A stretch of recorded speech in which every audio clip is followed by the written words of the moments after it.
Hello everyone, आज हम देखते हैं सीटेट कैप्सूल का भाग 2, जिसमें सीडीपी के कुछ महत्वपूर्ण क्वेश्चन यानी 30 से लेकर 60 तक, यानी 1 से 30 तक हम आपको क्वेश्चन बताए हैं। 30 से 60 टोटल 30 क्वेश्चन आपको मिलेंगे। चलिए स्टार्ट करते हैं और देखते हैं क्वेश्चन पहला। उससे पहले आप वीडियो को ज़रूर लाइक कर लें और शेयर कर दें अपने मित्रों में। पहला क्वेश्चन है, मानसिक विकास का संबंध नहीं है। मानसिक विकास का संबंध किससे नहीं होता है? तो इसका राइट आंसर क्या हो जाएगा? शिक्षार्थी का वजन एवं ऊंचाई से मानसिक विकास का संबंध नहीं होता है। मानसिक विकास का संबंध किसी के ऊंचाई और वजन से, यानी शिक्षार्थी के वजन और ऊंचाई से नहीं होता है। ठीक है। और सब चीज़ से, यानी तर्क निर्णय से होता है। स्मृति का विकास होता है, मानसिक विकास। अवबोध की क्षमता भी ज्ञात की जाती है। किससे? व्यक्ति के मानसिक विकास से ज्ञात किया जाता है। मनुष्य के शरीर में हड्डियों की संख्या सबसे कम कब होती है? मनुष्य के शरीर में हड्डियों की संख्या सबसे कम होती है? तो प्रौढ़ावस्था में सबसे कम हड्डी होती है। यानी कितनी हो जाती है? जो भी प्रौढ़ावस्था में 206 हड्डियाँ यानी प्राप्त हो जाती हैं मनुष्य के शरीर में। ठीक है। किशोरावस्था की प्रमुख समस्या क्या है? किशोरावस्था की प्रमुख समस्या क्या है? समायोजन की समस्या होती है। सबसे बड़ी समस्या क्या होती है? समायोजन की समस्या होती है किशोरावस्था में। किशोरावस्था बड़े संघर्ष, तूफान और विरोध की अवस्था है। यह कथन किसका है? कह रहे किशोरावस्था बड़े संघर्ष, तूफान और विरोध की अवस्था होती है। यह कथन किसका है? यह कथन किसका है? तब स्टेनली हॉल का। किसका है? स्टेनली हॉल का यह कथन है। उन्होंने कहा है कि जो किशोरावस्था होती है वह बड़े संघर्ष की, तूफान की और विरोध की अवस्था होती है। जीन पियाजे के अनुसार संज्ञानात्मक विकास की अवस्थाएं हैं। जीन पियाजे के अनुसार संज्ञानात्मक विकास की कितनी अवस्थाएं होती हैं? तो टोटल कितनी अवस्थाएं होती हैं? 4 अवस्थाएं होती हैं। जीन पियाजे के अनुसार संज्ञानात्मक विकास की 4 अवस्थाएं होती हैं। वीडियो को जरूर लाइक कर लीजिए। एरिक्सन के अनुसार कौन सी अवस्था में बालक अधिक पहल करता है लेकिन बहुत सशक्त भी हो सकता है, जो दोष भावनाओं की ओर ले जाता है? कह रहे हैं एरिक्सन के अनुसार कौन सी अवस्था में बालक अधिक पहल करता है लेकिन बहुत सशक्त भी हो सकता है, जो दोष भावनाओं की ओर ले जाता है? तो किस अवस्था में? तो इसका राइट आंसर क्या हो जाएगा? 3 से 6 वर्ष तक पहल बनाम दोष अवस्था है। ठीक है। 3 से 6 वर्ष की अवस्था में जो बालक होता है अधिक पहल करता है और क्या करता है? बहुत सशक्त भी हो सकता है, जो दोष भावनाओं की ओर ले जाता है। मानसिक विकास को प्रभावित करने वाला कारक नहीं है। इनमें से कौन सा, जो 4 दिया है विकल्प, इनमें से कौन सा है जो मानसिक विकास को प्रभावित करने वाला एक कारक नहीं है? तो इसका राइट आंसर क्या हो जाएगा? धार्मिक वातावरण। धार्मिक वातावरण से किसी के मानसिक विकास को प्रभावित नहीं किया जा सकता है। और परिवार का वातावरण, इस वातावरण से अवश्य है मानसिक विकास को प्रभावित होता है। पारिवारिक सामाजिक स्थिति से भी मानसिक विकास प्रभावित होता है। परिवार की आर्थिक स्थिति से भी मानसिक विकास क्या होता है? प्रभावित होता है। लेकिन धार्मिक वातावरण से मानसिक विकास को कोई प्रभाव नहीं पड़ता है। नैतिक तर्क का अवस्था सिद्धांत किसने स्पष्ट किया? कह रहे हैं नैतिक तर्क का अवस्था सिद्धांत किसने स्पष्ट किया है? तो इसका राइट आंसर क्या हो जाएगा? कोहलबर्ग। कौन स्पष्ट किए हैं? कोहलबर्ग स्पष्ट किए हैं नैतिक तर्क का अवस्था सिद्धांत। वंशानुक्रम से संबंधित प्रयोग चूहों पर किसने किया? कह रहे हैं वंशानुक्रम से संबंधित प्रयोग चूहों पर कौन किए थे? चूहों पर वंशानुक्रम से संबंधित प्रयोग कौन किए थे? तो मेंडल किए थे। कौन किए थे? मेंडल। ये बात ध्यान रहे, मेंडल किए थे। कौन सा ऊर्जावान मित्रवत बालक का लक्षण नहीं है? कौन सा ऊर्जावान मित्रवत बालक का लक्षण नहीं होता है?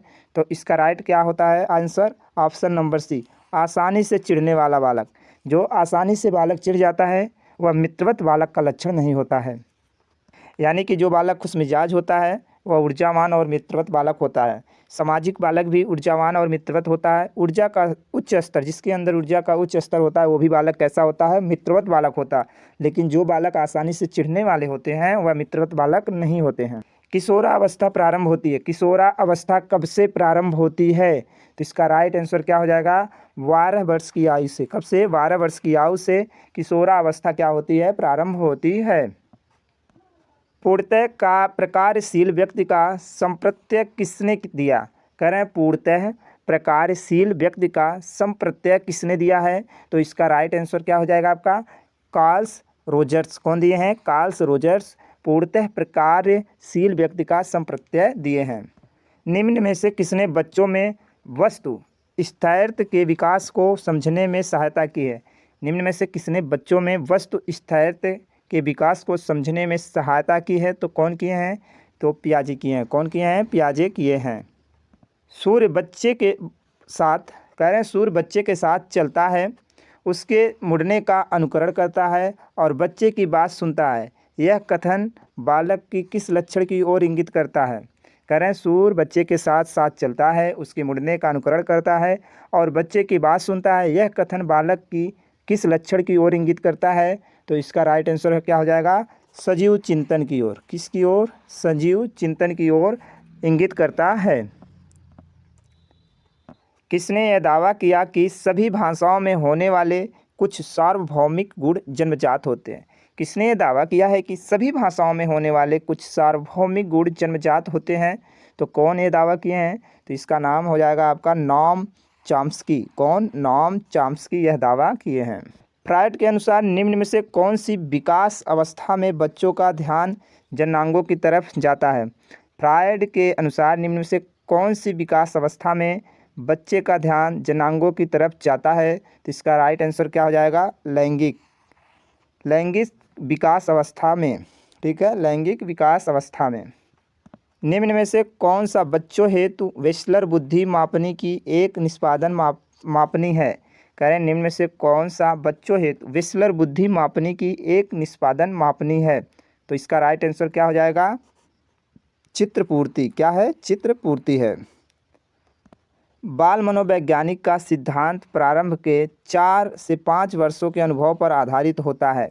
किसके? तो इसका राइट आंसर क्या हो जाएगा? मनोविश्लेषणात्मक के।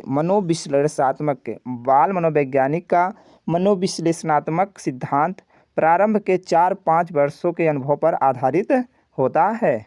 ए बायोग्राफिकल स्केच ऑफ इन्फेंट किसने लिखी है? ए बायोग्राफिकल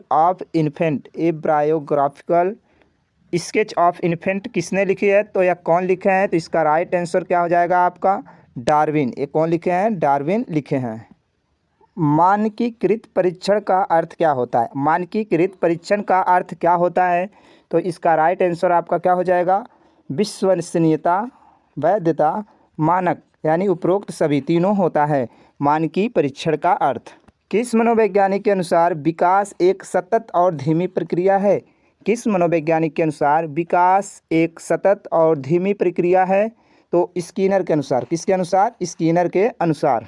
व्यक्तित्व विकास की अवस्था है। व्यक्तित्व विकास की अवस्था क्या होती है? तो इसका राइट आंसर क्या हो जाएगा? अधिगम एवं वृद्धि की। किसकी? व्यक्तित्व विकास की अवस्था है किसकी? अधिगम एवं वृद्धि की। अधिगम एवं वृद्धि की। विकास में बुद्धि से तात्पर्य है। विकास में बुद्धि से तात्पर्य है। तो इसका राइट आंसर क्या हो जाएगा आपका? आकार, सोच, समझ और कौशलों में वृद्धि। वृद्धि में विकास से तात्पर्य है आकार, सोच, समझ, कौशलों में वृद्धि। तनाव और क्रोध की अवस्था है। तनाव और क्रोध की अवस्था है। कैसी अवस्था है? कौन सी अवस्था है? तो किशोरावस्था। किशोरावस्था जो होती है तनाव और क्रोध की अवस्था होती है। बालक का विकास परिणाम है। बालक का विकास परिणाम है। कौन सा है? वंशानुक्रम व वातावरण की अंतःक्रिया का। बालक का विकास परिणाम वंशानुक्रम व वातावरण की अंतःक्रिया का है। शारीरिक विकास का क्षेत्र है। शारीरिक विकास का क्षेत्र जो होता है वह क्या है? स्नायुमंडल। स्नायुमंडल जो होता है शारीरिक विकास का क्षेत्र होता है। श्यामपट्ट पर लिखते समय सबसे महत्वपूर्ण क्या है? श्यामपट्ट पर लिखते समय सबसे महत्वपूर्ण क्या है? तो इसका राइट आंसर क्या हो जाएगा? अच्छी लिखावट। क्या होता है? अच्छी लिखावट सबसे महत्वपूर्ण चीज़ है श्यामपट्ट पर लिखते समय। शरीर के आकार में वृद्धि होती है क्योंकि? शरीर के विकास में वृद्धि होती है क्योंकि? क्यों होती है? शारीरिक और गत्यात्मक विकास। शारीरिक और गत्यात्मक विकास के लिए शरीर के आकार में क्या होती है? वृद्धि होती है। पियाजे के संज्ञानात्मक विकास के अनुसार संवेदी क्रियात्मक अवस्था होती है।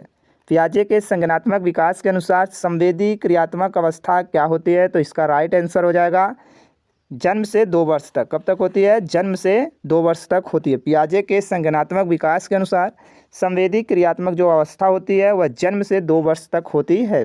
निम्न में से कौन सा कथन सत्य है? इनमें से कौन सा कथन सत्य है? लड़के अधिक बुद्धिमान होते हैं या लड़कियां अधिक बुद्धिमान होती हैं, या बुद्धि का लिंग से संबंध नहीं है, या सामान्यतः लड़के लड़कियों से अधिक बुद्धिमान होते हैं? तो इसमें से कौन सा कथन सत्य है? तो ये आप कमेंट करके बताइएगा और इसका आंसर हम कल बताएंगे, यानी अगले भाग में बताएंगे। तो वीडियो आपको पसंद जरूर आई होगी तो लाइक ज़रूर करिएगा और शेयर करिएगा। पहली बार चैनल से जुड़े हैं तो ज़रूर सब्सक्राइब करिएगा। धन्यवाद।